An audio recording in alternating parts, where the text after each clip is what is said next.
Here, at the Baselworld Watch and Jewellery Fair in Switzerland, for luxury brands trying to grab the attention of buyers, it's all about the exhibition stands. From a giant aquarium at Breitling to waterfalls at De Grisagono, major watch and jewellery brands compete for the most opulent, most prominent and most luxurious spaces. The Rolex stand is so big it can hold 400 staff working behind the scenes. These stands are a major building and logistical exercise. In the run-up to the fair, tens of thousands of tons of materials arrive on 7,000 lorry loads, with 20,000 construction workers employed in building the fair. Now the stands are built and the buyers are here, which is just as well because these booths represent significant investments. Insiders say the largest spaces at the show, some of which are 3 or 4 stories high, can cost more than $11 million to build. The brands say all this makes perfect business sense. These stands aren't just for show, they're a serious marketing investment. So the brands here, the major brands, do have to invest in Baselworld. It's a big extension of their heritage and their reputation on a global basis. We think that when you have up to 50 to 70% of your order book coming through at one particular fair, it's very important to invest.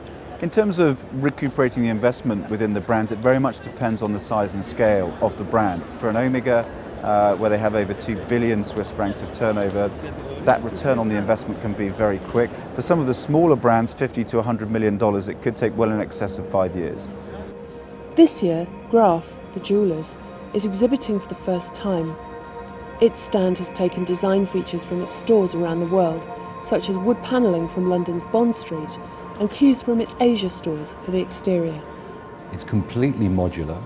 It comes apart, believe it or not. Even the floor, you look at the marble floor, is a jigsaw that comes apart and will be put back together next year. This is purely for here, for this footprint. And of course, it's a very large footprint. It's over 500 meters. There's not many opportunities of that size elsewhere. So this is for Basel, this stand. And dare I ask how much it costs? Far too much. But over time, it will pay for itself many times over. Zenith has been coming to Baselworld for almost a century. This stand, which will have a lifespan of just 5 years, is in its 2nd year. We didn't want to come and do something which might have looked like maybe a little bit of Disneyland.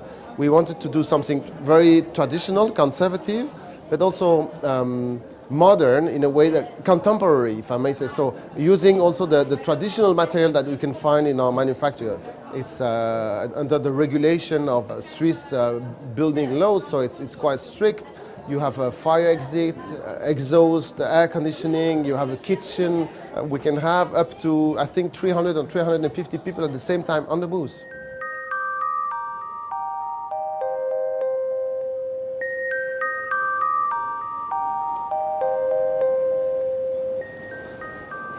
When Baselworld is over, these stands will be dismantled and stored away.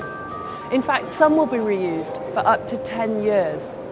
In 2015, these luxury but temporary boutiques will be back. Helen Barrett, Financial Times, Basel, Switzerland.